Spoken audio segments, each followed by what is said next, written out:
Nabi untuk membuktikan kenabiannya, untuk membuktikan kerasulannya. Artinya di luar pikiran manusia. Memang mukjizat macam itu di luar pikiran manusia. Tidak boleh manusia berpikir, tidak sampai ke tahap itu.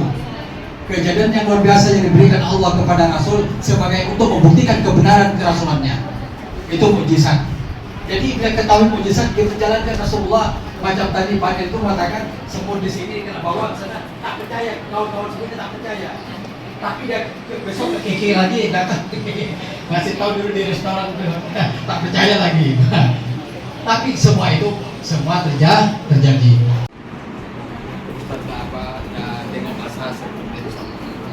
Jadi itulah dia kan. Jadi bukti-bukti itu. Ada lagi mau buktikan bahwa perjalanan ini ke langit kan.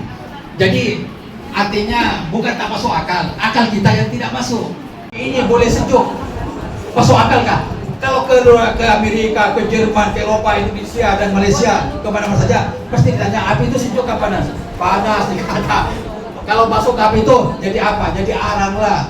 Tapi ini dipusing, dibalikkan dengan Allah Subhanahu Wa Taala, api menjadi sejuk.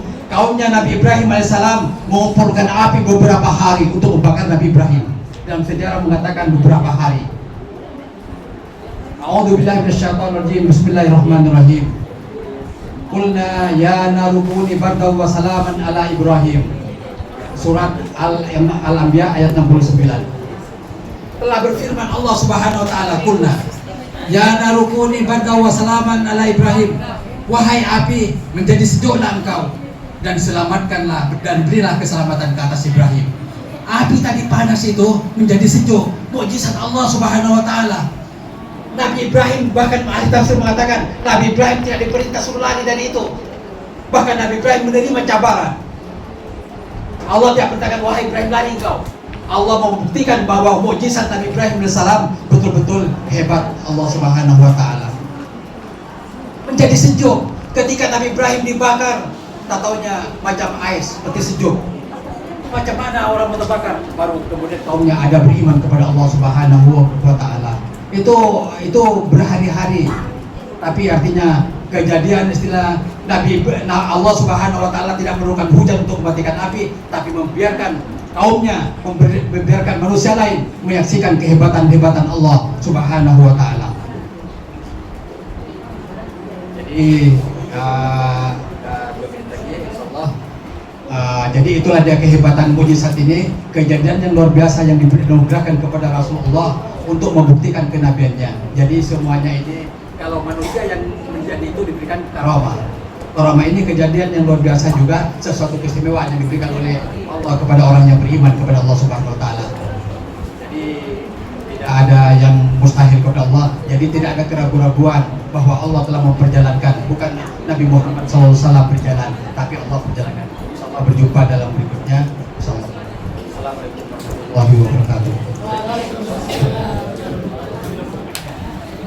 Alhamdulillah, begitulah penerangan daripada Ustaz Rifai tentang peristiwa yang tidak masuk akal. Paham nggak? Paham?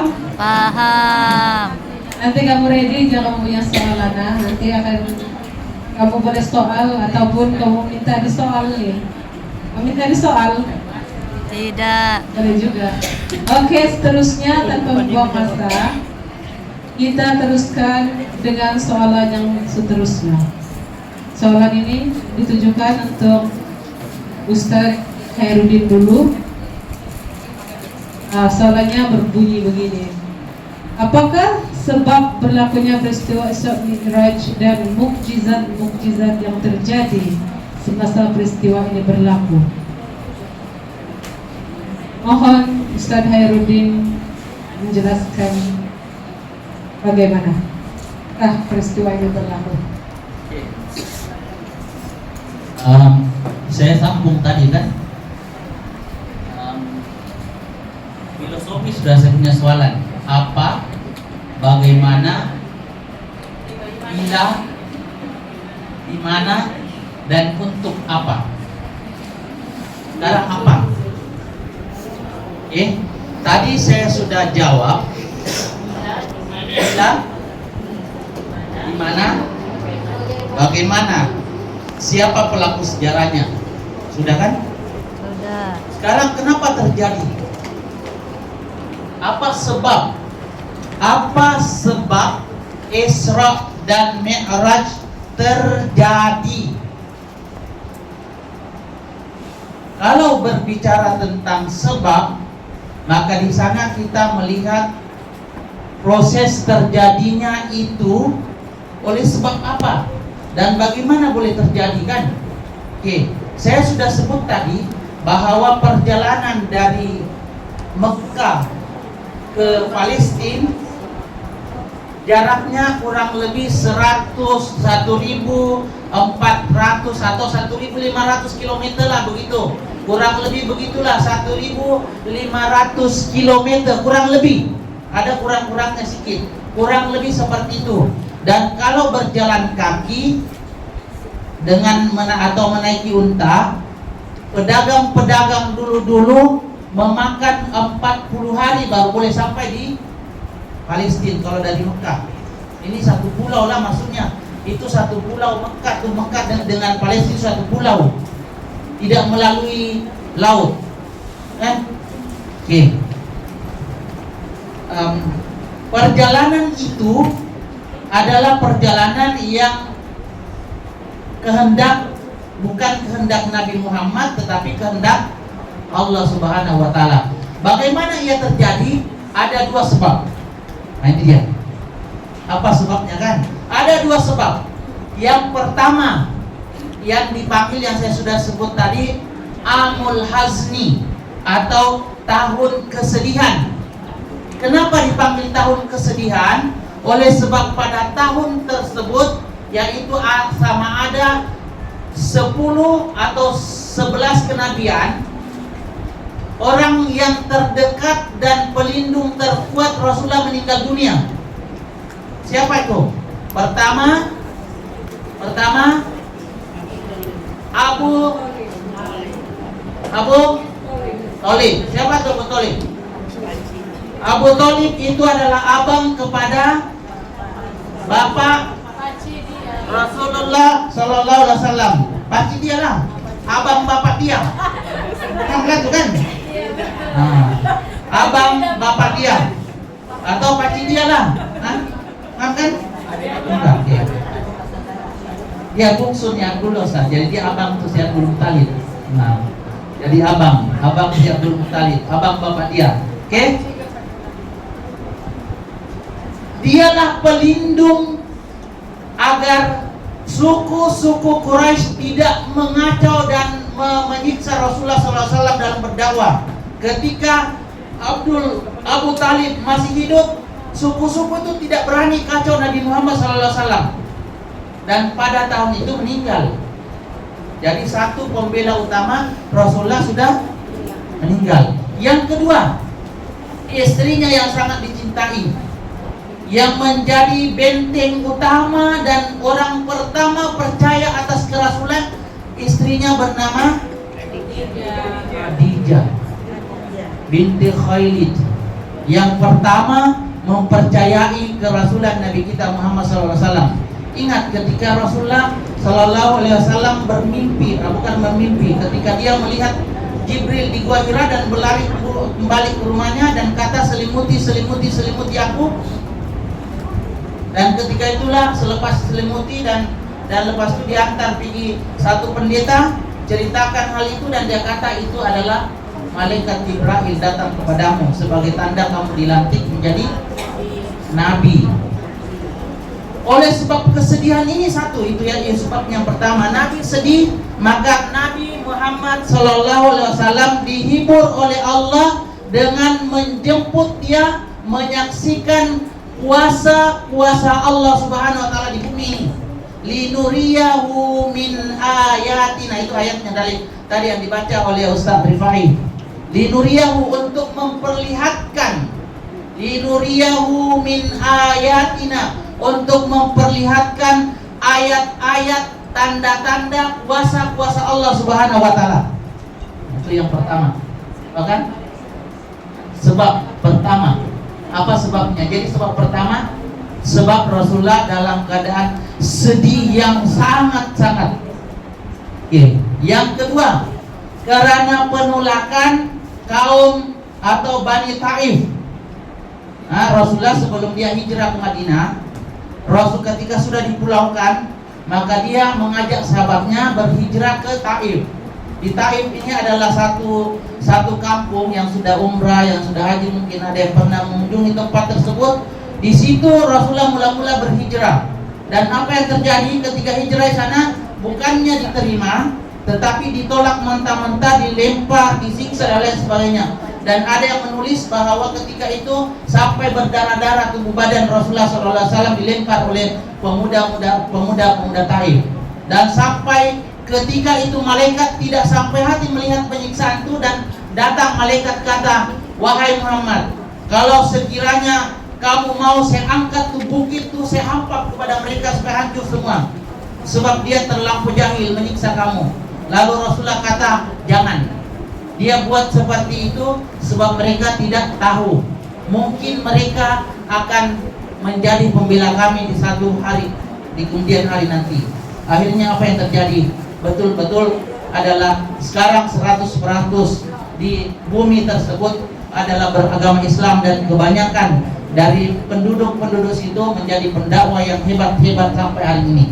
Oke. Jadi dua sebab itu saja sehingga Rasulullah SAW di Isra atau diperjalankan dan dinaikkan ke langit yang ke-7, dan selepas ke-7 naik lagi ke satu tempat yaitu Sidratul Muntaha, yang tidak lagi malaikat Jibril tidak sampai di sana, cuma Nabi Muhammad SAW untuk berjumpa langsung dengan Allah dan menerima perintah sholat 5 waktu. Jelas ha? Satu tadi pelaku sejarah Muhammad. Yang kedua tempatnya dari Masjidil Aqsa kepada sampai ke Palestina, kemudian naik dari satu lapis langit sampai lapis 7, kemudian naik lagi ke Sidratul Muntaha, kemudian turun semula dan balik ke Mekah dan menceritakan sahabat Rasulullah SAW. Yang kedua, berlakunya ini atas kuasa, bukan kehendak manusia, bukan kehendak siapa, tapi itu adalah kehendak dan kuasa Allah Subhanahu wa taala. Tidak, manusia tidak mempunyai kekuatan untuk sampai perkara ini, tetapi dengan kuasa Allah Subhanahu wa taala cuma menyebut kun fayakun, jadi maka jadilah. Itulah sebab berlakunya Isra dan Mi'raj Rasulullah sallallahu alaihi wasallam. Saya pikir itu saya kembalikan kepada direktur. Jadi di sini kita belajar tentang mukjizat peristiwa Isra Mi'raj dan mukjizat Mi'raj. Something was betul. Sebab dia waktu ini adalah tahun kesedihan, bilang si Ustaz. Tahun kesedihan sebab Rasulullah kehilangan pakcik dia, abang kepada bapak dia, abang kepada bapak dia, pakcik dia, Abu Thalib. Dengan dia menerima wahyu kenabian pada waktu itu, dan hanya istrinya Khadijah yang pertama dengan kerasulan dia, Ustaz, yang dia terima pada waktu itu. Begitulah. Oke, seterusnya tanpa membuang masa kita teruskan ke pusingan yang kedua. Ini soalan untuk Ustaz Muhammad Rifai. Ustaz, apabila masuk bulan Rajab sebagai contoh, yang mana bulan Rajab adalah sinonim dengan bulan ibadah seperti puasa sunat dan juga majlis sambutan Isra Mi'raj. Jadi Ustaz, di sana terdapat golongan yang menganggap sambutan sebegini adalah da'ah. Apa komen Ustaz? Betulkah atau tidak? Assalamualaikum warahmatullahi wabarakatuh.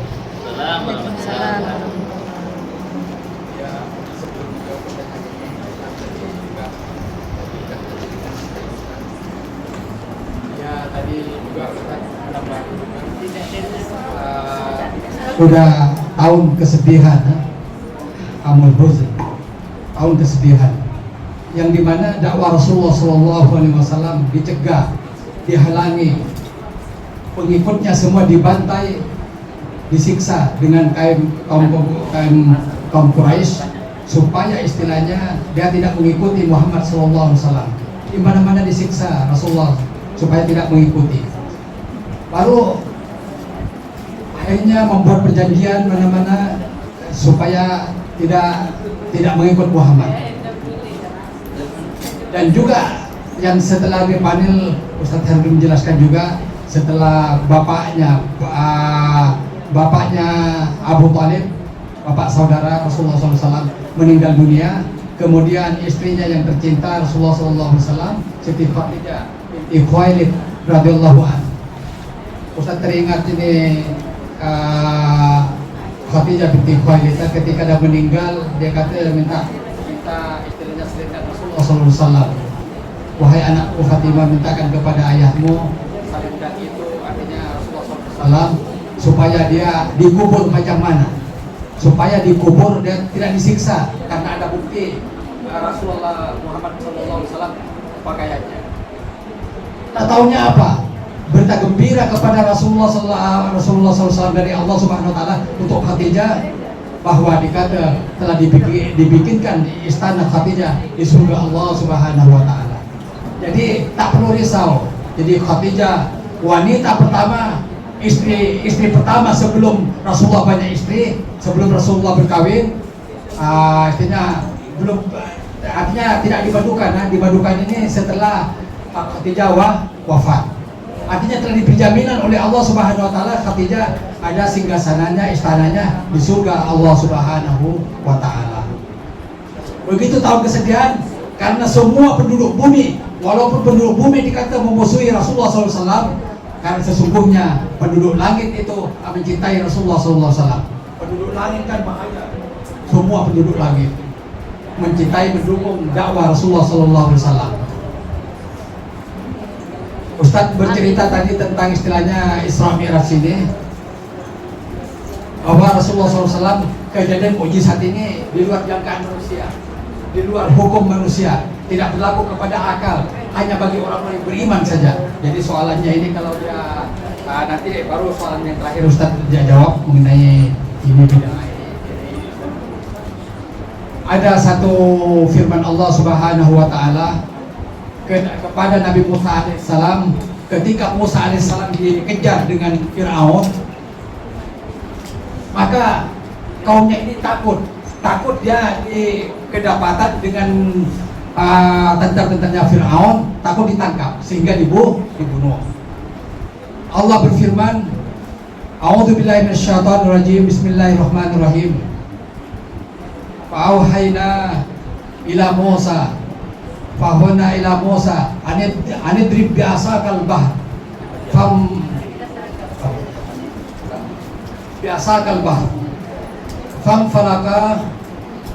famfalaka fakana kullu firqin fakana qattaudil azim. Sadaqallahu azim. Dikatakan setelah diwahyukan kepada Musa, anidrib bi'asakal bahr,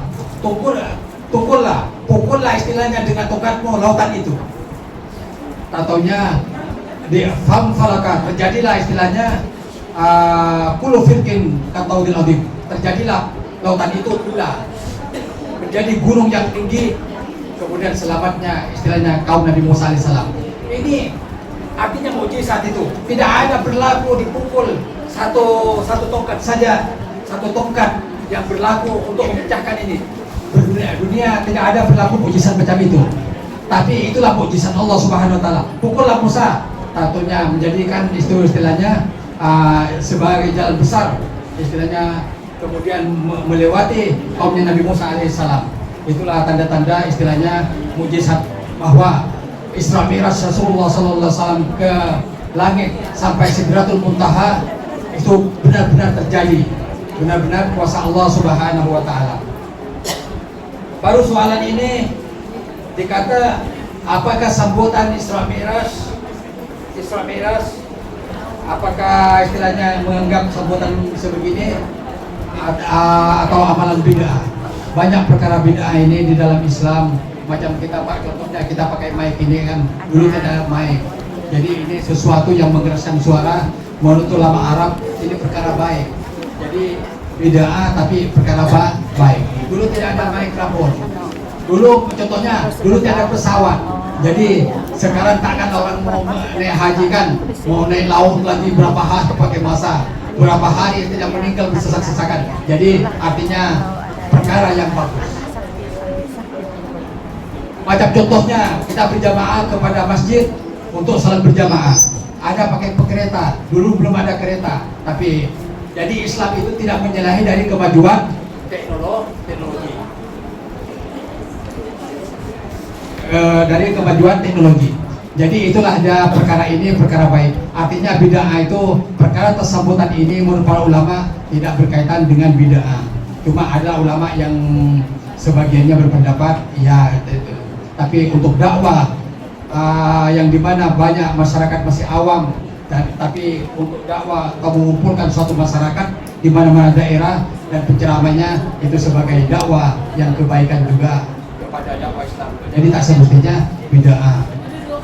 Jadi sesuatu perkara yang banyak perkara yang istilahnya tidak berlaku perkara yang baik contohnya dan sebagainya. Jadi ini bukan bid'ah. Sekian saja dari Ustaz. Assalamualaikum warahmatullahi wabarakatuh. Waalaikumsalam. Begitulah penjelasan daripada Ustaz Khairuddin Muhammad Rifai tentang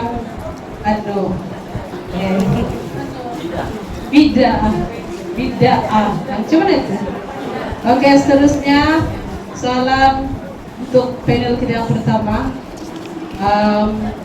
Ustaz Khairuddin dulu. Ustaz, ketika bagaimana sallallahu alaihi wasallam dibawa oleh Allah dalam peristiwa ini, Baginda telah melalui beberapa tempat penting, antaranya mula-mula Baginda dari Masjidil Haram, kemudian Tursina Baitul Laham, makam Nabi Musa alaihi salam, kemudian Masjidil Aqsa, Nah, soalan Ustaz, apakah kaitan tempat-tempat tersebut dari cara untuk kita hayati?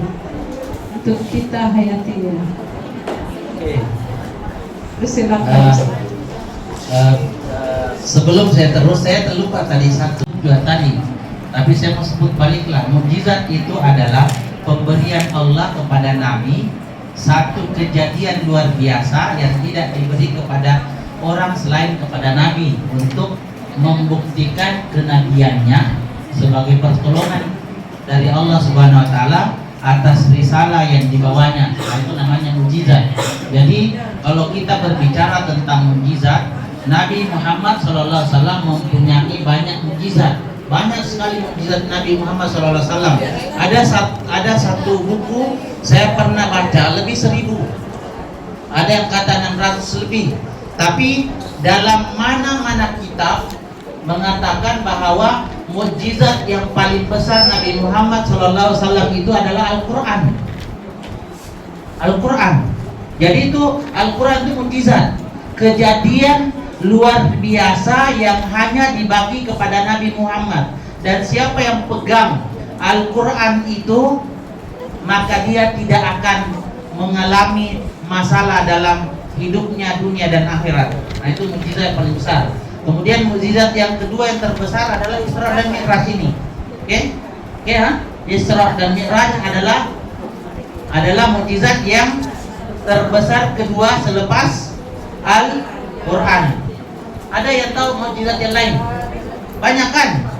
Ada salah satunya Rasulullah boleh, kalau dia menghadap ke sana dia boleh nampak kalau ada apa-apa di belakang. Itu mukjizat Rasulullah. Dia boleh membelah bulan begitu dengan izin Allah, dia kasih begitu terbelah tuh bulan. Satu ketika kehabisan makan air, dari jari-jari Rasulullah keluar air. Banyak lagi mukjizat yang Allah Subhanahu wa taala berikan kepada Nabi Muhammad SAW. Kan? Oke, termasuk diantaranya adalah yang kedua terbesar adalah Isra dan Mi'raj. Kenapa dia jadi mukjizat? Kenapa? Sebab tidak dapat dibuktikan dengan ukuran kemampuan makhluk Allah Subhanahu wa taala. Coba buktikan manusia, bolehkah? Tidak boleh. Itu hanya pemberian Allah Subhanahu wa taala dikhaskan kepada Nabi Muhammad SAW. Coba bayangkan, siapa boleh buat perjalanan daripada Mekah ke Palestina dalam masa 1.500 km ditempuh tidak sampai sepertiga malam. Bisa kan? Luar biasa kan tuh? Luar biasa kah? Luar biasa kan? Luar biasa. Pesawat pun hari ini tidak boleh tempuh seperti itu. Tidak boleh. Pernahkah? Adakah satu pesawat naik ke Sidratul Muntaha? Belum ada. Subhanallah, Maha Suci Allah Subhanahu wa taala. Oke? Itu mukjizat. Oke, soalannya yang sekarang adalah tempat-tempat yang dilalui Rasulullah SAW, tempat-tempat dan pengajaran di sebaliknya. Pertama kita tahu sudah kan itu Masjidil Haram itu perjalanan sudah dia dari rumah dia kemudian menuju ke Masjidil Aqsa, Masjidil Haram. Apa dibuat ketika itu? Pengajaran pertama, bila kita mau mencapai satu kejayaan mesti sucikan hati. Rasulullah dibawa ke Masjidil Haram, dibedah dia punya dada, dibersihkan oleh malaikat Jibril sampai tiada lagi kekotoran dalam hati Nabi. Ini bermakna siapa mau mulia, siapa mau ditolong oleh Allah Subhanahu wa taala, hati mesti suci daripada benih-benih kekotoran sifat-sifat yang tidak baik. Siapa yang mau ditolong datang belajar sini baik-baik, sucikan hati. Jangan buat mengumpat. Itulah si Beni lambat tadi datang sebab itu. Janganlah begitu. Rusak lagi hati kan nanti. Mungkin dia ada masalah, mungkin dia urus lebih penting dari ini. Begitulah kan. Supaya cari, bersyukurlah dan bersayang-sayanglah masih ada di sini, kan? Bersayang-sayang yang ada yang masih ada di sini. Mungkin ada orang yang tidak dapat sudah datang sini, alhamdulillah kan? Jangan lagi jadikan tempat yang mengumpat, memfitnah dan memburuk-burukkan satu sama lain. Jadikan tempat ini bersayang-sayang. Alhamdulillah kan kita masih boleh berjumpa. Ada yang tidak dapat hari ini, mungkin dia ada niat mau datang, tapi ada halangan, kan? Ini atas kuasa Allah Subhanahu wa taala. Alhamdulillah, syukur. Jangan lagi umpat kasih aja, alhamdulillah aja tiada lah tagi-tagi. Jangan lagi gitu. Kan? Ya kita tengok. Jadi pertama Rasulullah diperjalankan itu dia disinggahkan pertama di Masjidil apa dibuat sana? Sucikan hati. Jadi sebelum kita menuju ke satu tempat yang baik-baik, sucikan hati dulu. Niat karena Allah. Mau berjaya niat karena Allah. Orang berjaya itu bukan sebab dia pandai, bukan sebab dia kaya, bukan sebab dia cantik, yang bukan. Orang berjaya itu karena Allah. Maka itu sucikan hati dulu daripada sifat-sifat yang tidak baik. Mungkin ada yang sudah pandang, itu saja ngajar saya pandai juga Pak begitu. Tidak Pak. Yang penting niat baik-baik. Niat baik-baik. Jaga hati kita daripada perkara yang tidak baik. Itu satu perintah. Itu satu contoh dalam Isra Mi'raj ini. Rasulullah sebelum di Isra dan Mi'rajkan, Allah SWT disucikan hatinya. Maka sucikanlah hati kita setiap hari, setiap saat kalau boleh. Bila terlintas dalam hati kita benda baik, astagfirullahaladzim, itu sucikan hati itu. Terus istighfar, astagfirullahaladzim.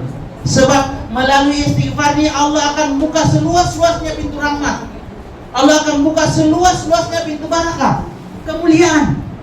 Sucikan hati. Boleh? Banyak perkara yang boleh kita sucikan hati kita.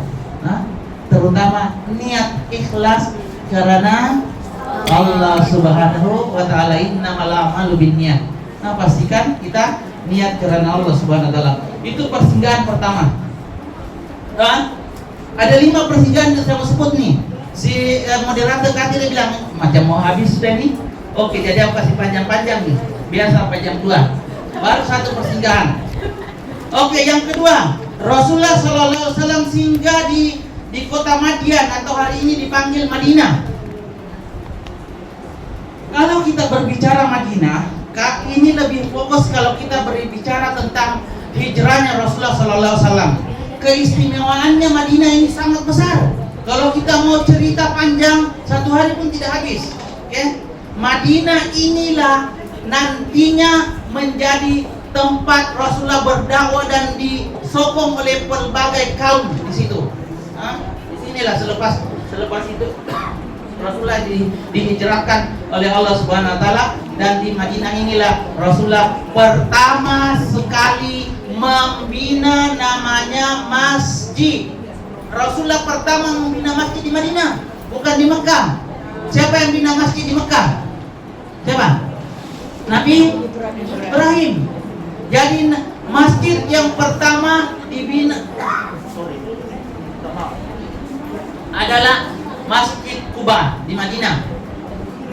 Di sini juga lah, di Madinah inilah mula-mula Rasulullah membentuk satu kota yang dulunya Yathrib menjadi Madinatul Munawwarah. Madinah maksudnya kota, Al-Munawwarah bercahaya. Jadi Madinah Al-Munawwarah itu adalah cetusan daripada perjalanan Isra Mi'raj Rasulullah sallallahu alaihi wasallam.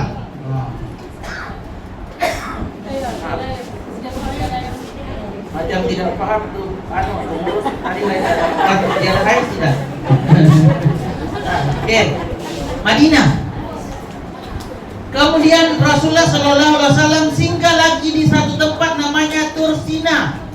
Apa itu Tursina? Bukit ini adalah Bukit Tursina yang merupakan tempat Nabi Musa menerima kitab Taurat. Bukit Tursina. Dia singgah juga ke sana Nabi Muhammad SAW di Bukit Tursina, di mana Nabi Musa alaihissalam pertama kali menerima wahyu dan bercakap terus dengan Allah Subhanahu wa taala. Wa kallamallahu Musa taklima. Di sanalah diterima kitab apa? Kitab Taurat. Ada berapa kitab yang wajib kita percaya? Hah? 4. Satu, Zabur kepada Nabi Musa, kepada Alkitab Taurat kepada Nabi Musa, Injil kepada Al-Quran. Itu fakta, tidak boleh dilupa, itu fakta, tidak pernah berubah. Hafal itu. Jangan ditambah. Ada lagi Pak Matius, apa semua, tidak. Kita keempat saja. Oke, yang seterusnya ini saya macam susah saya sebut Bethlehem. Bethlehem kah? Bethlehem. Yaitu tempat kelahiran Nabi Isa alaihissalam. Pernah dengar cerita tentang Nabi Musa dilahirkan? Nabi Isa dilahirkan? Nabi Isa kan tiada bapak kan? Betul kan? Tiada kan? Ketika Maryam dicaci maki, diburu-burukan sebab dia mengandung tanpa sentuhan apa? Laki. Maka dia dipulaukan, berlari di satu tempat, bersembunyi di sana agar dia boleh membesarkan dan boleh melahirkan dengan selamat anaknya. Itulah tempatnya Bethlehem. Jadi ini tidak boleh lepas daripada Islam. Mesti tahu. Sebab itu salah satu di antara nabi yang menerima wahyu Allah Subhanahu wa taala, yaitu kitab Injil. Oke, seterusnya Masjidil Aqsa di Palestina. Dia singgah lagi di sana. Berapa sudah tempat? Berapa sudah? 5. Masjidil Haram di Mekah. Di sana apa dibuat? Disucikan. Disucikan hatinya. Jadi kalau kita pergi Mekah tuh, kita pergi sucikan hati kita. Jangan pergi Mekah Jangan pergi Mekah. Wah, aku di Mekah ini. Tidak apalah kalau niat dakwah.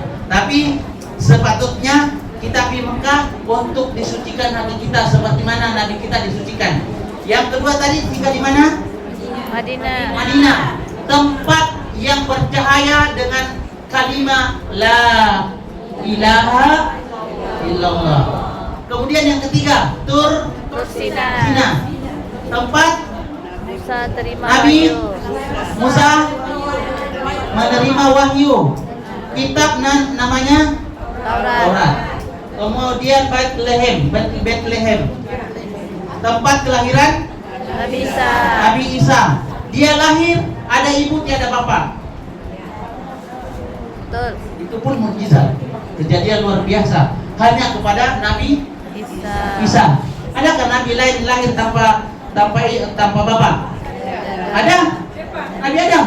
Ya. Tapi dia tiada bapa, tiada mama.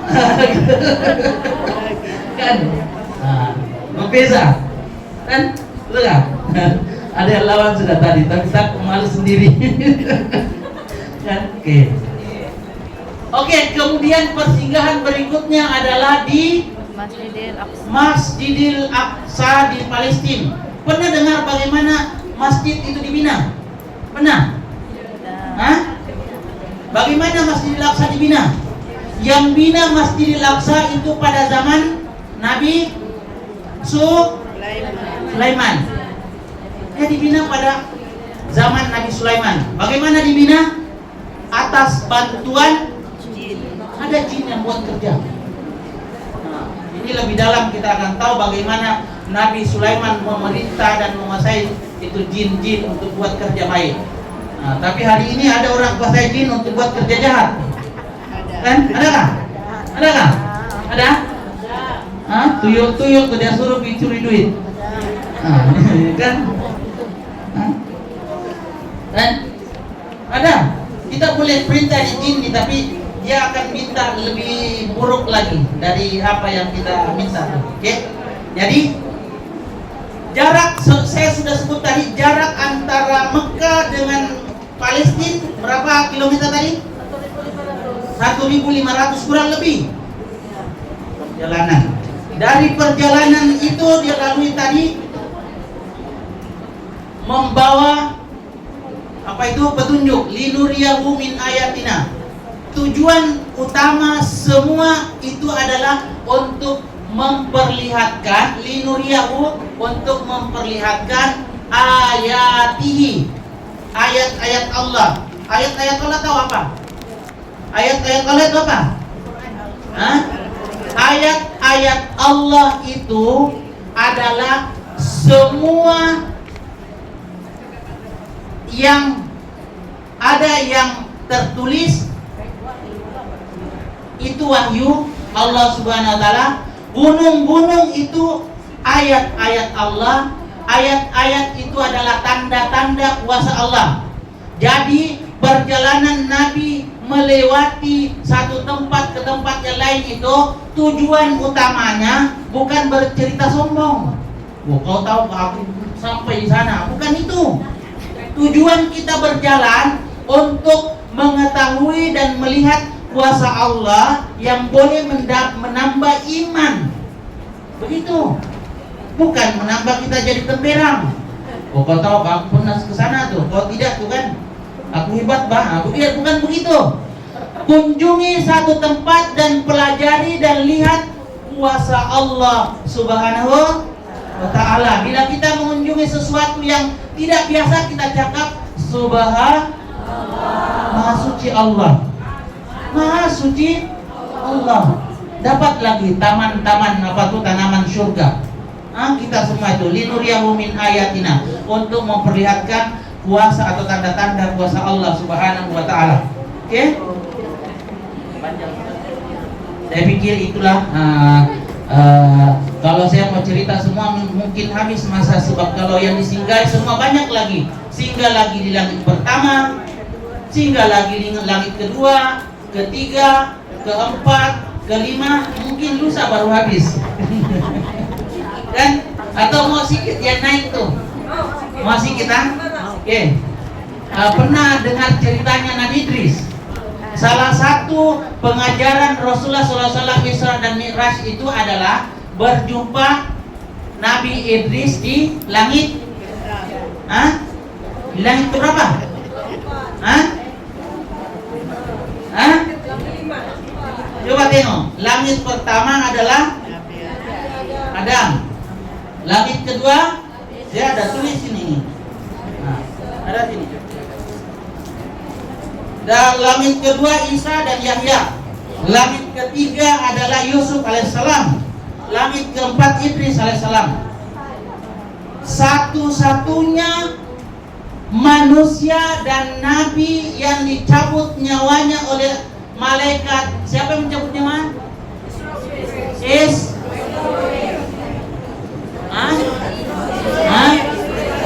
Israel. Jibril. Israel itu meniup sangkakala. Israfil meniup sang. Jibril Menyampaikan wahyu. Oke. Jadi satu-satunya manusia dan nabi yang dicabut nyawanya di langit yang keempat dan langit tengah tiada, kecuali Nabi Idris alaihi. Apa kerja Nabi Idris? Adakah dia Perdana Menteri Malaysia? Tidak. Adakah dia Raja Gopal? Bukan. Amerika? Bukan. Nabi Idris ini kerjanya tukang jahit.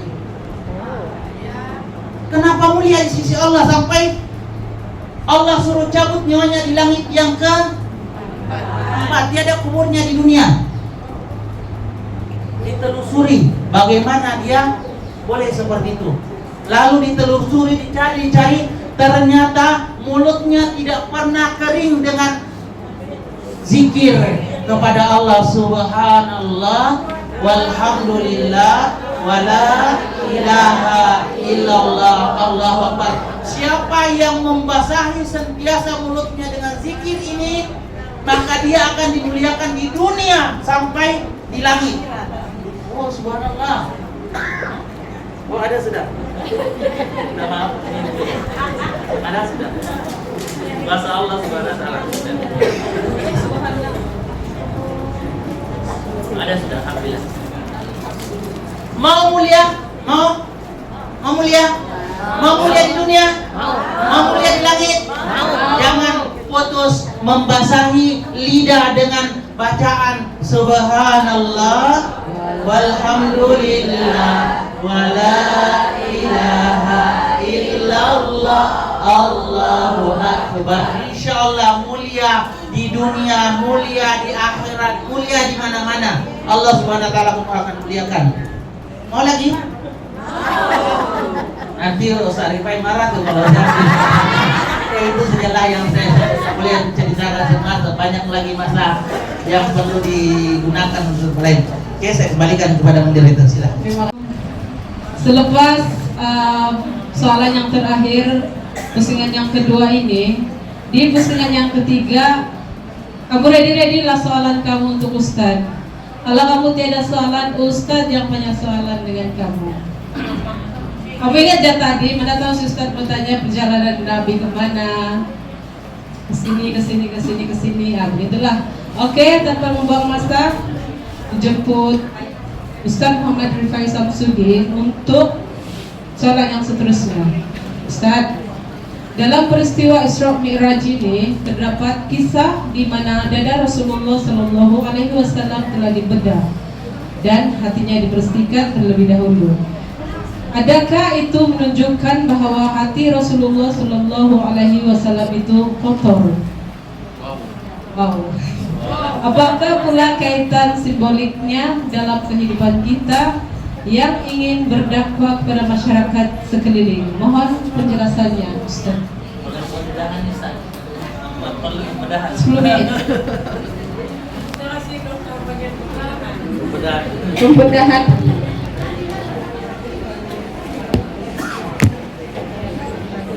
Menjawab pertanyaan ini, saya bercerita dulu ketika Rasulullah SAW sampai di Baitul Maqdis. Rasulullah menjadi imam kepada seluruh para nabi, imam sholat seluruh kepada para nabi.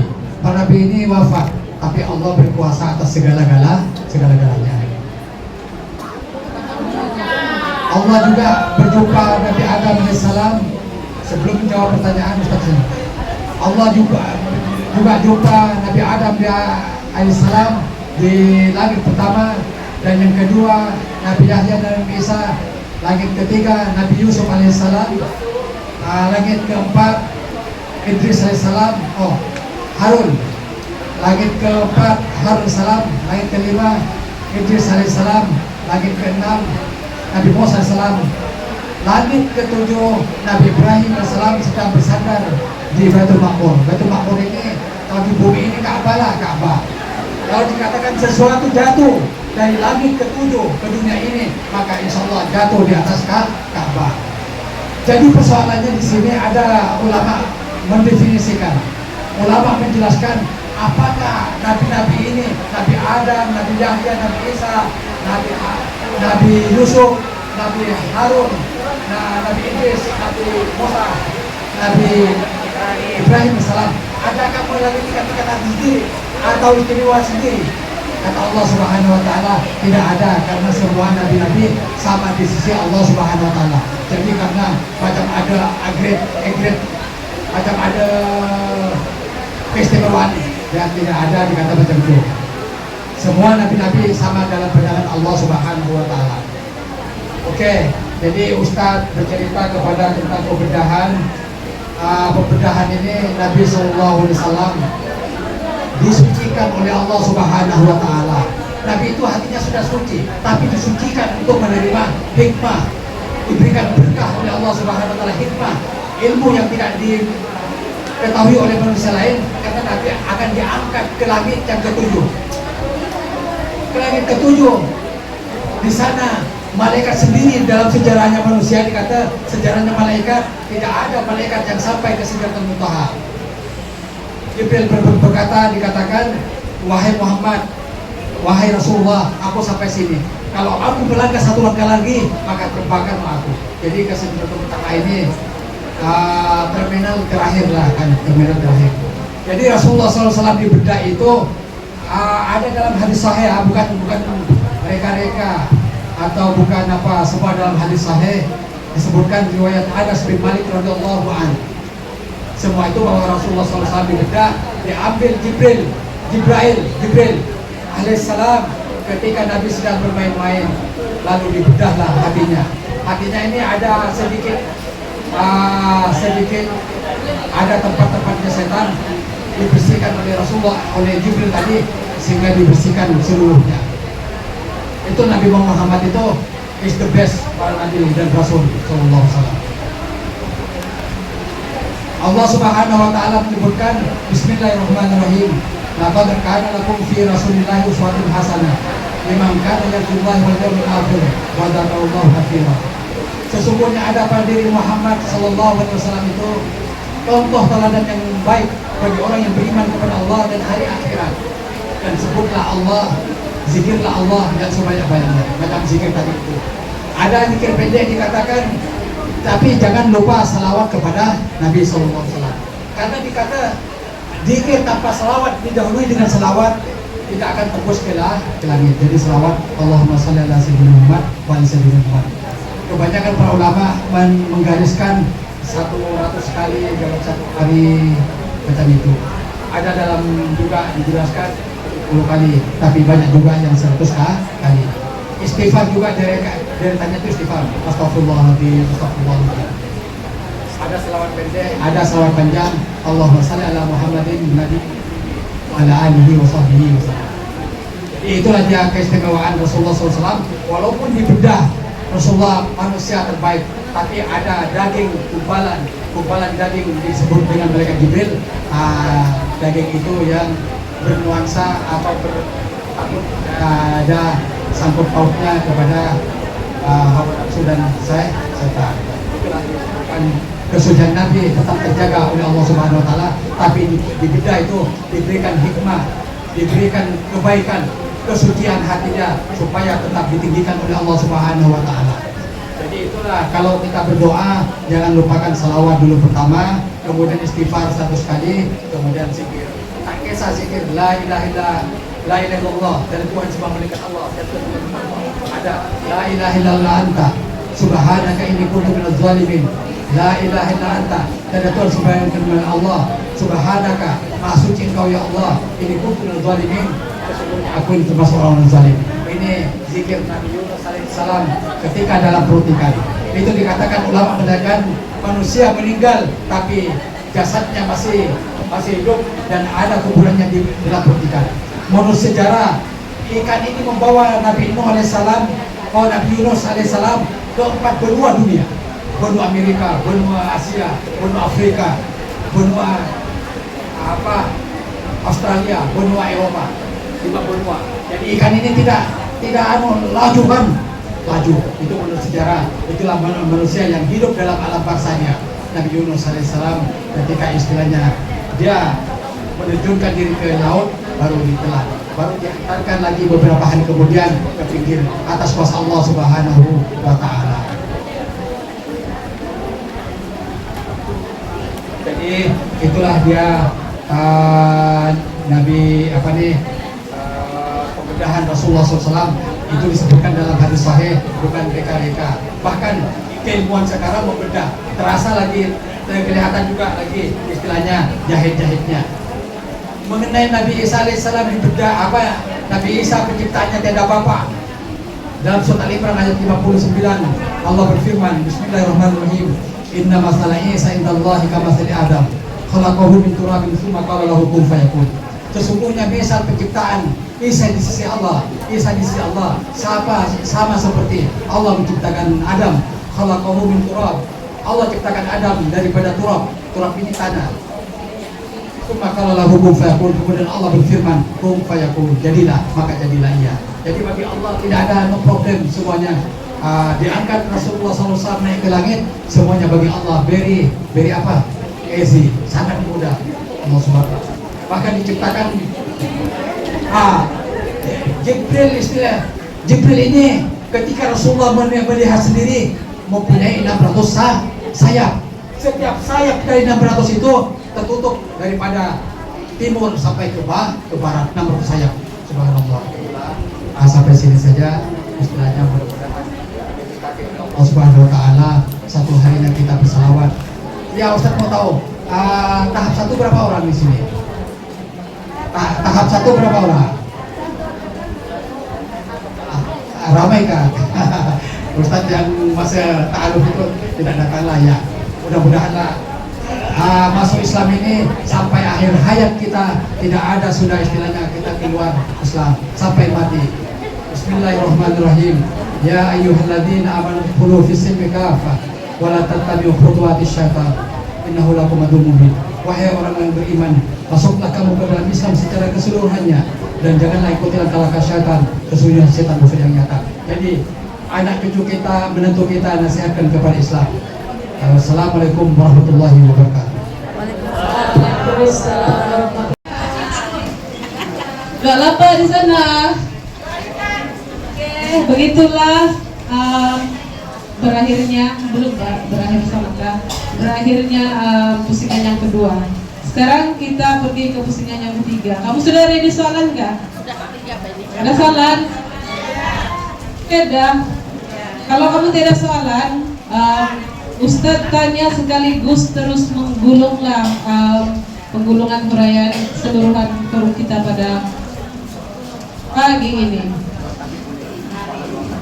Kalau ada kamu mau tanya luar tajuk pun boleh bilang si Ustaz, tanya aja yang kamu udah paham.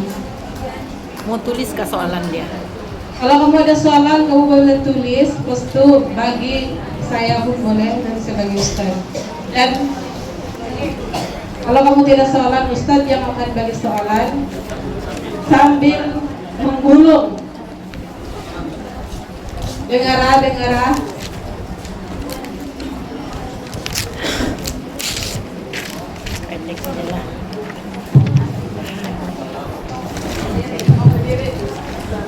Assalamualaikum warahmatullahi wabarakatuh.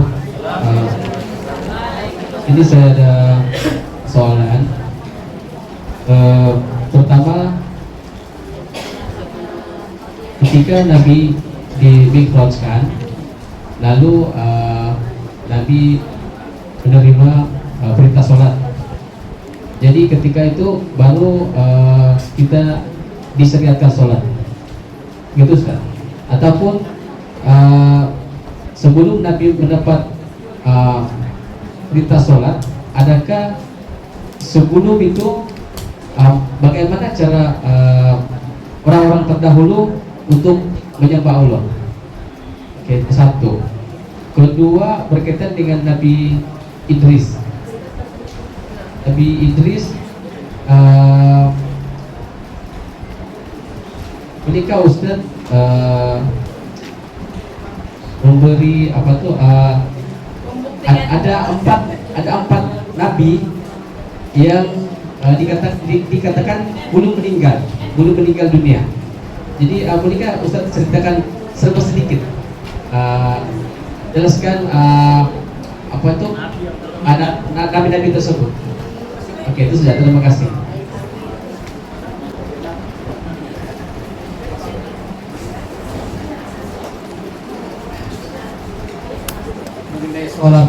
Mengenai sholat ini, nabi-nabi dahulu ada sholatnya saja.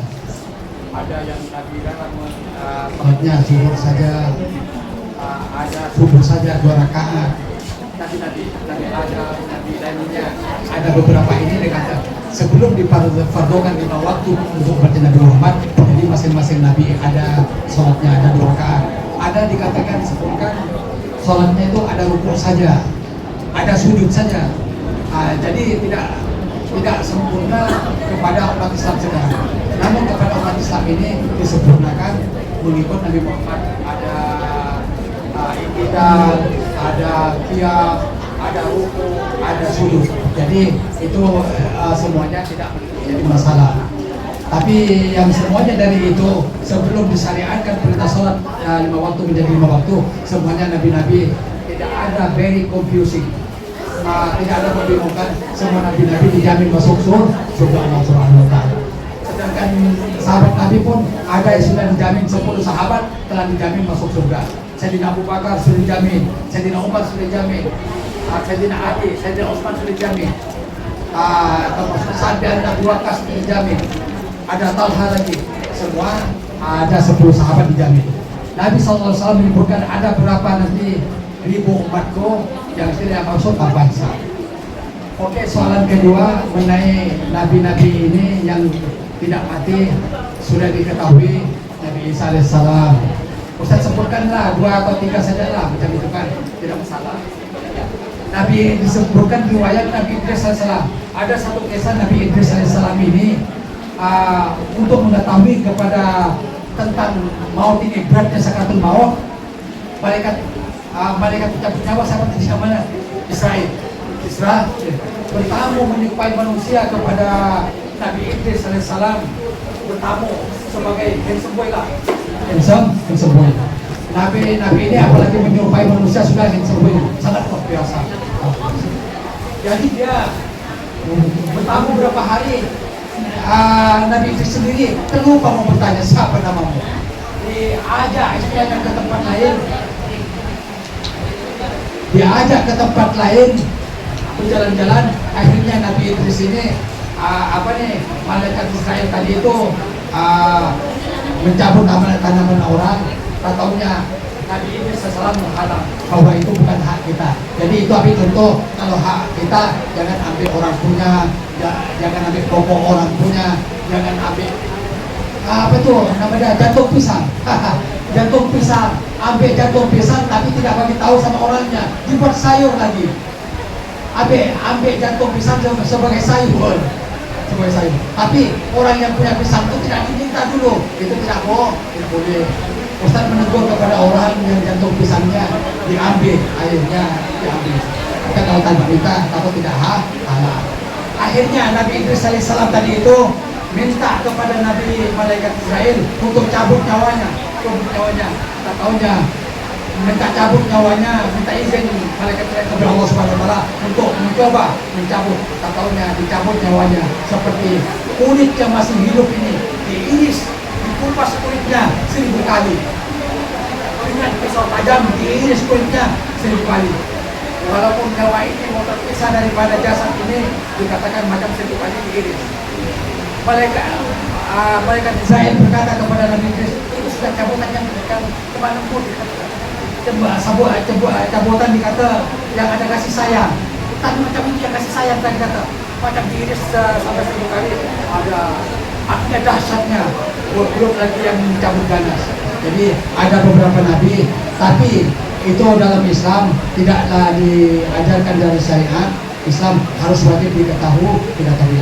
Ada beberapa nabi lagi diceritakan, bahkan Nabi Muhammad SAW sebelum itu ada penghuni sudah ilah di langit yang tidak dimatikan oleh Allah Subhanahu wa taala.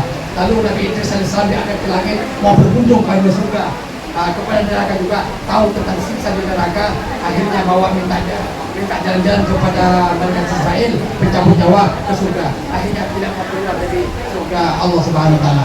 Akhirnya malaikat Israel kasih tahu sama Allah Subhanahu wa taala, biar tinggalkanlah. Jadi ada beberapa ini lagi nabi yang tidak ada disebutkan malaikat Nabi Khidir. Nabi Khidir ini disebutkan tapi tidak dijelaskan dia surga, tapi tidak diriwayatkan tidak meninggal. Tapi itu tidak disyariatkan, tidak perlu diketahui. Kalau ada tambahan akan datang insyaallah dalam tafsir. Ini saja Ustaz.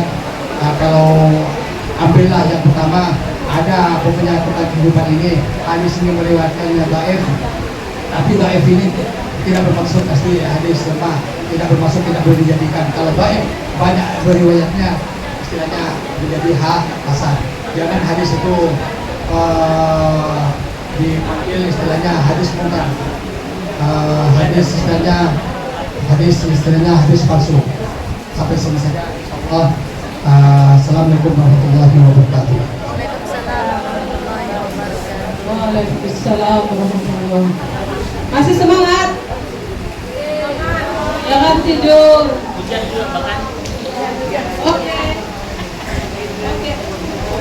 Oke, di sini ada soalan daripada sahabat kita. Soalannya begini, kalau Nabi mendapat mukjizat, manusia biasa mendapatkan karma. Karoma kah karma? Nah, dia itu kali Ustaz. Soalan dia, bagaimana manusia boleh mendapat karma dan bagaimana cara mendapat karma?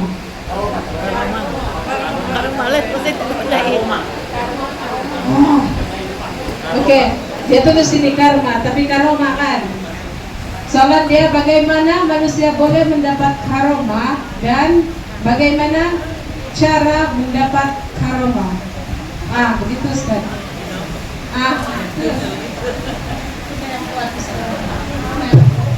Oke, cantik soalannya.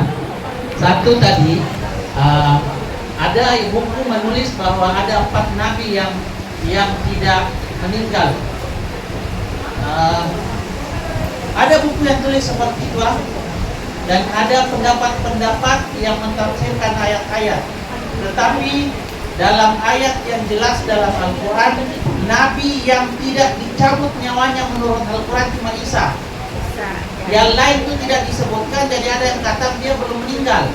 Tapi soal Idris memang jelas dalam Al-Quran, ketika malaikat pencabut nyawa menemui dia dan disuruh minta apa yang dia mau. Itu dalam Al-Quran disebut, boleh search semula atau buka dalam kitab, boleh search ayatnya yang menjelaskan tentang itu. Kemudian salah satu di antara permintaan Idris kepada malaikat maut ini adalah dicabut nyawanya di langit yang keempat. Dan maksudnya kalau dia permintaannya dicabut nyawanya, dicabutlah. Maksudnya matilah kan. Yang tiada dalil sama sekali mengatakan bahwa yang tidak dicabut nyawanya cuma Isa alaihissalam. malaikat Nabi Ilyas, Nabi Khidir, ini pun ada yang tulis tidak dicabut nyawanya, sebab tiada dalil mengatakan dia meninggal. Tetapi yang satu tiada percanggahan pendapat ulama, Isa dia akan turun di akhir zaman.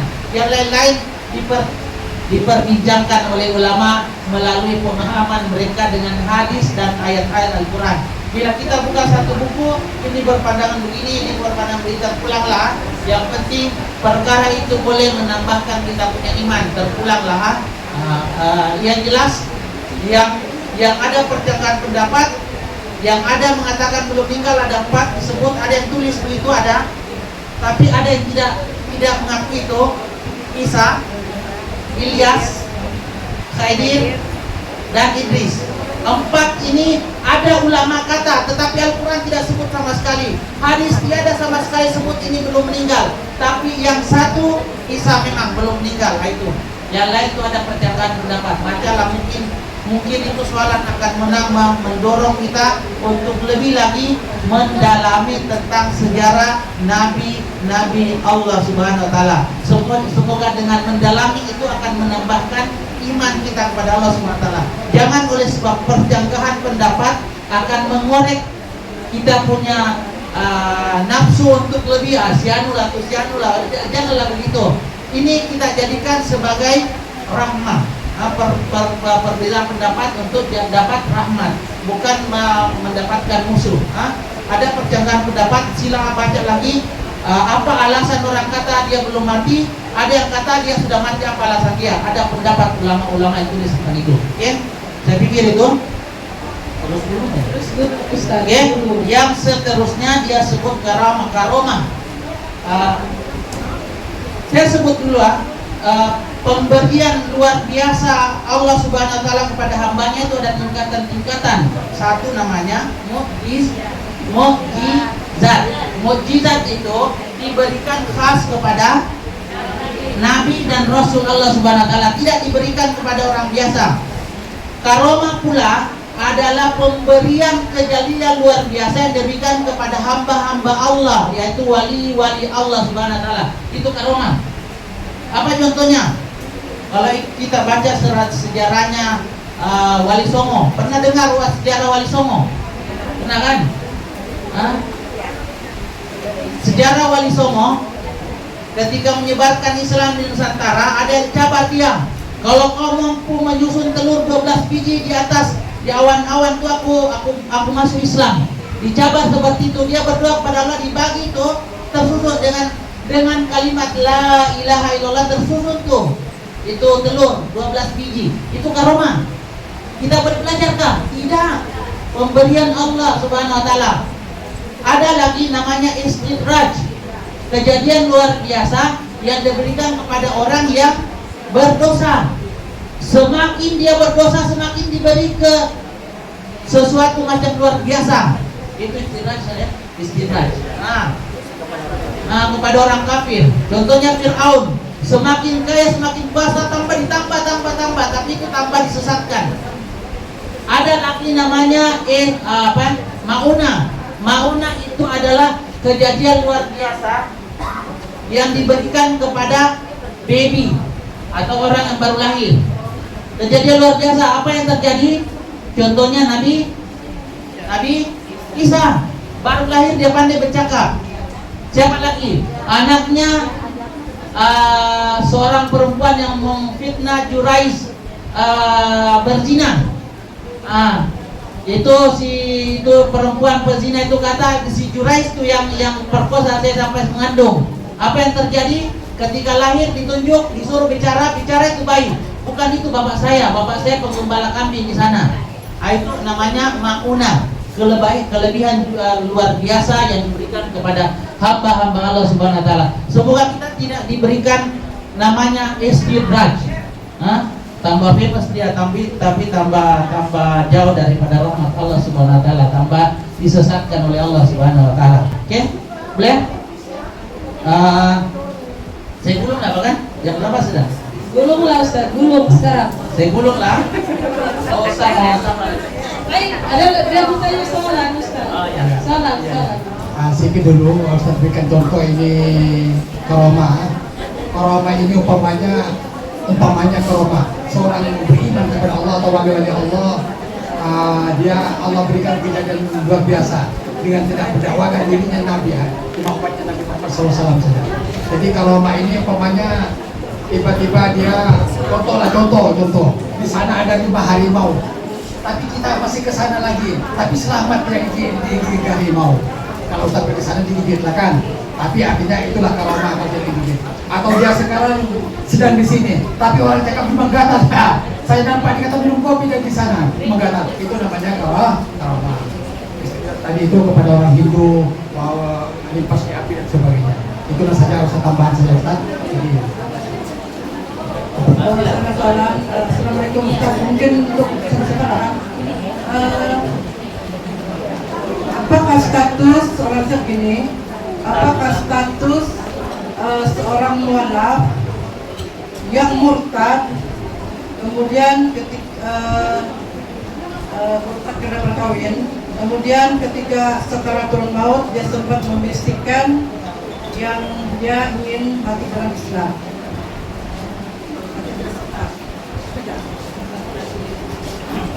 Ya Ustaz, terus dulu lepas jawab. Belum ah. Saya guru pelan-pelan atau laju-laju? Kalau laju-laju boleh pelan-pelan sampai jam 3 baru siap. Tapi cantik lah mulutnya kalau pelan-pelan. Oke, status surga atau neraka itu tidak boleh kita tentukan, manusia yang tahu hanya Allah dan orang. Cuma ada ciri-cirinya lah.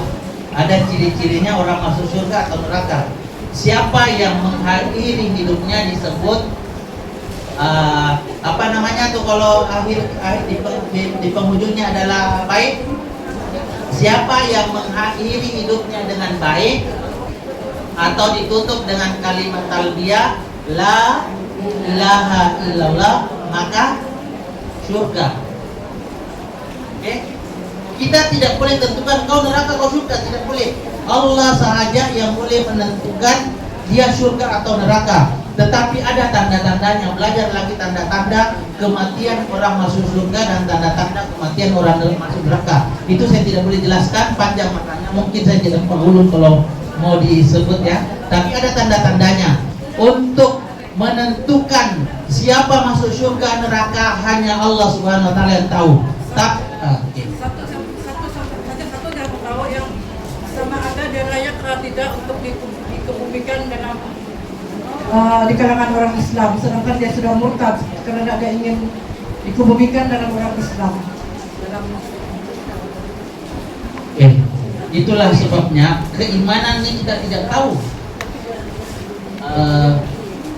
Qalatil arabu amanna qul lam tu'minu walakin qulu aslamna. Orang-orang Arab kata saya ini sudah beriman, tetapi turun ayat katakan kepada mereka kamu belum beriman. Tetapi sejauh mana kalau ada kalimat thayyibah walaupun seberat zarah, orang itu masuk surga. Masuk surga. Kalau ada kalimat thayyibah dalam hatinya, la ilaha illallah, mungkin di luarannya tidak Islam tetapi mungkin masih melekat. Kita tidak tahu, wallahu a'lam. Ada orang kata saya Islam tapi sebenarnya bukan Islam sebab hatinya tiada. Maksud saya dia murtad dia sudah masuk Kristen, dia sudah ikut Kristen lah, dia sudah budaya. Kalau dia ikrar Tapi di akhir hayatnya dia mau masuk Islam, tapi tidak sempat mengucap lagi. Tapi dia dikebumikan dalam Islam juga. wallahu a'lam. Soal ini sebab ini biasanya kalau ada masalah begitu pihak jabatan agama yang akan tentukan. Kami tidak mampu, itu ada pihak jabatan akan menentukan. Tetapi soal penghabisan kita, itulah sebab Allah kata wala tamutunna illa wa antum muslimun. Mati itu pilihan kita, sama ada mau Islam atau kafir. Orang itu kalau dia pilih Islam, surga. Allah kata surga. Jadi balik dinasihatkan jangan mati kecuali mati dalam keadaan Islam. Jangan mati kecuali dalam keadaan Islam. Jadi kalau dia pilih mati dalam Islam, Siapa mau bertikai? Aku tidak mau bertikai. Sebab Allah kata, siapa mati dalam keadaan itu surga. Oke? Mungkin tapi dia akan dicuci lah, dibasuh-basuh sikit-sikit neraka, itu lain lah di penyebabnya. Oke? Tapi kalau soal ini memandikan, mensalatkan, mengazankan ini adalah tugas orang yang sudah yang masih hidup. Soal dia tiada kaitan sudah. Kau mandikan kalau tidak dia, kalau dia tempatnya surga. Pernah dengar ceritanya penzina yang kasih minum tuh anjing yang sedang kehausan? Pernah kan? Dia masuk surga. Jadi soal itu kita ada benda-benda yang kita tidak boleh masuk ke dalamnya, sebab itu dibatasi oleh Allah Subhanahu wa taala. Wallahu alam, semoga orang tersebut diberikan penghabisan yang baik-baik dan dia masuk surga lah. Oke, penghujungnya Isra dan Miraj itu adalah perjalanan Rasulullah dari Masjidil Haram ke Masjidil Aqsa, naik ke langit 1, 2, 3, 4, 5, 6, 7 dan pergi ke Baitul Maqdis. Tadi belum disebut apa itu Baitul Maqdis. Baitul Maqdis itu adalah macam Baitullah di Ka'bah di dunia. Kalau tempat kita bertawaf itu adalah Masjidil Haram di jadi tempat tawafnya manusia itu di Ka'bah. Tahu Ka'bah kan? Ka'bah, Masjidil Haram.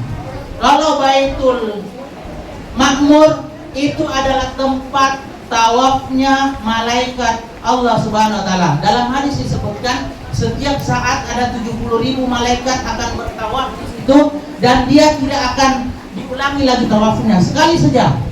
Bayangkan, ada yang berapa kali sudah tawaf sini. Saya tuh hari pergi ada kesempatan pergi, saya tidak tahu, saya tidak boleh kira berapa kali tawaf. Begitu banyaknya namanya malaikat sampai setiap saat 70.000 malaikat bertawaf dan dia tidak ada kesempatan lagi untuk bertawaf berikutnya. Subhanallah, banyaknya namanya malaikat. Oke? Kemudian kembali lagi ke dunia dan yang terakhir ini saya kasih pendek gulungnya. Dari ujung kita lipat lepas segulung balik.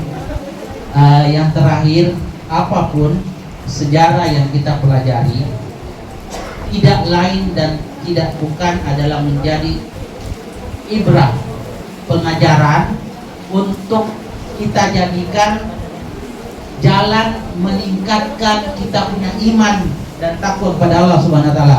Sebab bila kita mengetahui perkara sesuatu yang baik-baik ini, maka di situ akan lahir kesadaran, awareness. Orang bilang, orang-orang putih bilang awareness, Pak.